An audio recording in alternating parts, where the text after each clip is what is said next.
Hello, let's do the New York Times Hard Sudoku for August 26, 2023. There's a link in the description if you want to try the puzzle yourself, and I'm going to get started now. All right, I'm seeing 2 9s and 2 3s. So let's do the 2 3s first. 3s are over here, and then 9s are up here, because we do have this 7, 8, 9 looking up. While I'm seeing the 8s, I may as well mark them up here. I don't think that does anything, though. This box is just getting littered with fairly useless pencil marks, but hopefully they'll come in handy later. Let's see. The 6s are interesting, actually, because we have 2 6s looking up, this 6 looks in. So we get a 6 in one of these two. Looking for any more crossings like that. Not seeing much. I am seeing this 5 look down, which is probably good to mark earlier rather than later. So what happened here is this 5 looked down. These couldn't be 5, that's not 5. So 5's in one of these two, and that does what's called pointing. So it points at the rest of the column, making that non-5. Specifically, these two can't be 5. The important bit is that these two can't be 5, I should say. These already couldn't be. And the reason they can't be 5 is if you were to put a 5 in there, then we would have nowhere in this box to put a 5. Another way to think about that is this box is using up the 5 for this column. The column only gets 1 5 and it needs to use it. So no other box can use that 5. And so then this 5 joins this 5 and this 5 and makes that 5 can only be one of those two. I'm seeing the same thing here. This 5 looks up, this 5 looks in. So 5's in one of these two. And then that means also that 5 is in one of these two.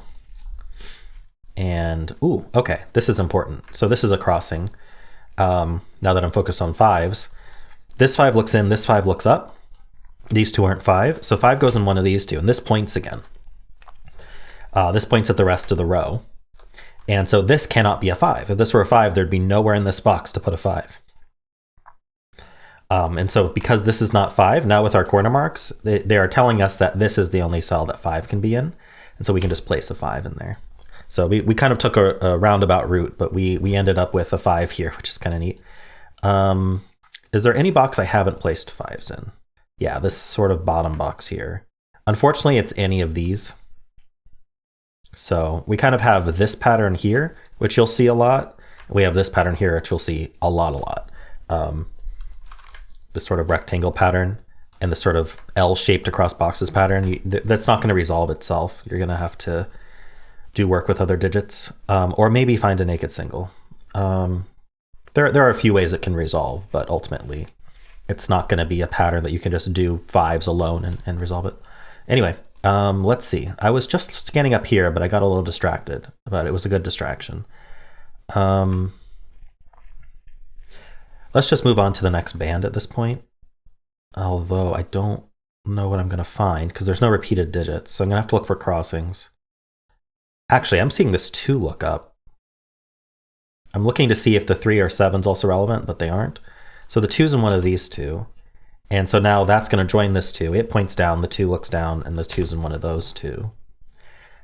In general, I think it would be a good idea to at least think about what digits are needed in this box, because that can be a nice shortcut. So we need 1, 2, 4, and 8. I'm seeing the 4 is in one of these two. The 1 is these 3, and the 8 is anywhere. In fact, the only 8s we have are over here. Okay, so I don't think I'm going to pencil anything in there yet, but I mean, I could. This can't be 1 or 4. I will pencil that. This is 2 or 8. 1, 4, 8. I don't think I'm going to mark 1, 4, 8 right now. I may regret that later, but let's see how it goes. All right, let's look at this. Did I finish this band? I mean, there wasn't much to see. Oh, there is something to see. This 7's. It's this happens so often. We had it here, where you have 2 of the 3 cells filled in a box row, and then you just get conveniently something that the box needs in one of the in sort of taking it out of this one and these two, right? Or a rotated version of that. Like we had the 5 taking it out of these, right? And so then you just have to find another of those digits in one of the 2 other rows, right? So this is a crossing that it happens so often, and it's also very powerful because it gives you these pointing 7s in this case. And then that gives us 7s up here, which is, it's one of those non-trivial deductions that you may not be able to spot just by casually looking at the rows or the boxes. And it can be very key to solving these puzzles. So keep an eye on anytime you have this sort of thing. And then of course, if a box row is completely full, that's going to just instantly give you stuff almost all the time. But that's more rare. So even this would count, right? So what we'd be looking for is something like this 5, right, which we found. We'd also want to look at the 8 and the 6. And in fact, the 6, now that I'm saying it, I missed the 6. So there we are. So now we have the 5 and the 6 here, and the 5 and the 6 here. And when that happens, that's the max number you're going to get. Otherwise, the puzzle's broken, because we need to put 5 and 6 in this box somewhere, and there's only 2 places they fit. So we're going to end up with a 5 and a 6 here. So we are not going to end up with another digit other than 2, 5, 6, 7 that's shared between the cells I've highlighted. Like we have 2 5s and 2 6s. We're not going to have we're not going to have 2 of any of the other digits that end up here, obviously, which is kind of neat to think about. Anyway, do we have any more of those? This is another thing to look out for. I don't think this does anything in this case, but anytime you've got like 3 or more givens in a box and they completely avoid a row or column, you want to look at the rest of that row and see where they end up going in that row. It's called geometry. At least that's what I call geometry. I'm sure there's many names for it. These 9s look in. Just 9 one of those 2.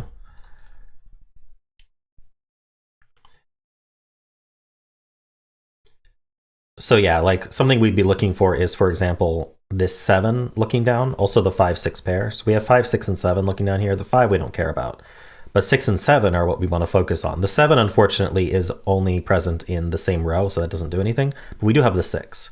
And so we have this 5 6 looking down and this 6 looking over. So we end up with 6s in one of these 2, but I just noticed we have this 6 as well. So 6 is actually placed in this box because it's not in any of these cells. Now we always want to follow up on digits we place, so we want to look at these 6s. We see the 6 goes down here. Not too special, but let's see. Oh, now any digits that aren't 2, 5, 6, 7 that do appear in these rows and columns. So we've got the 3, 8, and 9 that are present that aren't 2, 5, 6, 7. Those are going to end up pointing, because we have all 4 of these filled. So the 3 and the 9 actually end up over here. And actually they're resolved because of that 3. So we get the 9 and the 3. That resolves this 9. We need to remember we got this 9, these 9s and 3s, but I'm also going to do the 6 point, or not the 6. The 8, sorry, the 8 pointing. And so now these 8s point down, this 8 looks over, and that places this 8. And that looks up, giving us this 2, because we did mark that, and that ended up helpful. I'm going to mark the rest of this box now that there's only 3 left. We need 1, 4, and 8. So this is a 4, 8 pair, because that's where 4 and 8 can go in the box, and then this is the 1. And then this is a 1. Very nice. Okay, so we got a bunch of digits. Let's look at these 3s. The 3s look over. You may be looking at a digit I haven't looked at yet. I promise I'll try to get back to it.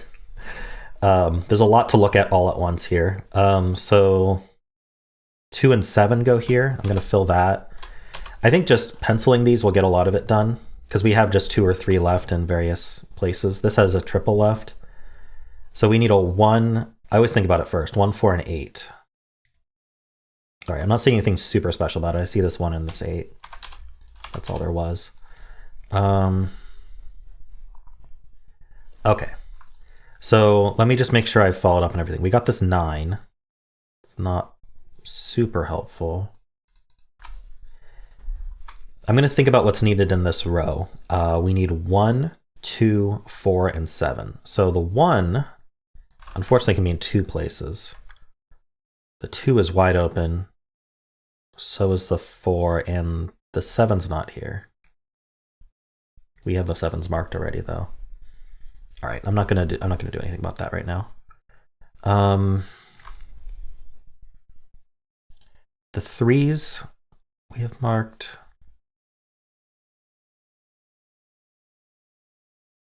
All right, I don't really think I finished scanning. I definitely didn't finish scanning. So let's go back to that. And I'm just gonna go vertically on this stack. I immediately noticed we have these 1s. So that places the 1 there. How are we doing on 1s is the big question. 1 is down here. Oops, not in both of them. 1 is down here. Oh, actually, 1 is only here. I somehow missed this. It was hiding off in the corner there. So that 1, if you look, we had a 6 corner mark here. So when I place a 1 there, that's not a 6. So we want to look at where the 6 corner marks are left in the box, and we see it's only here. That took a 3 corner mark, but we still have 2 left, so we can't do anything with that. We can't place a 3 yet, I should say. But we did get this 1 and 6. So the 6s look in, putting a 6 in one of these.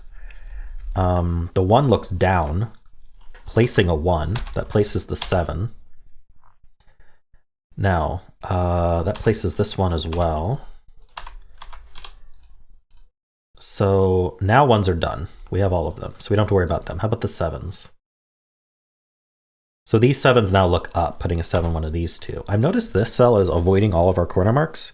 I'm going to think about what we need in the column, and I may mark it up. Let's see what happens here. So the column needs 2, 3, 4, 5. Interesting, 2, 3, 4, 5. So this sees 2, 3, and 5. So it is in fact only a 4. And then this is going to be 2, 3, 5. This is only a 5 because it sees 2 and 3. So we need the 2 and the 3 to place in this column, and the 3 looks over. So that's the 3 and that's the 2. So the column's finished.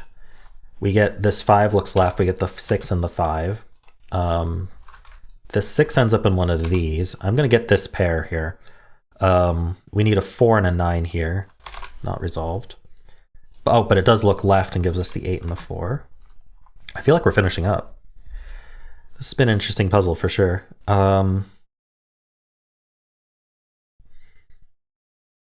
So the 7, 8, 9 is needed in this row. It's limited, but I don't think anything's resolved. I'm just going to fill it. This triple as well, I'll fill. We need 4, 6, 8. Yeah, so this sees the 4 and the 6 in the box. And so, oh, no, I missed a digit. So let's not do that yet. We need a 2 as well. Okay, so it's just a 2, 8. Whoops. I noticed it though. This is a pair. 4, 7 pair. This is a pair. I'm at the point in the puzzle where I feel like just penciling all the restricted stuff will just get us the puzzle finished. So I'm not too worried about like scanning everything that I found. 8 and 9 are needed in here, like this. And that's going to have a cascade effect on all of these things we've marked. Let's see. So we need 3 and 7 in here. You can see from the corner marks that we get the 7 and the 3.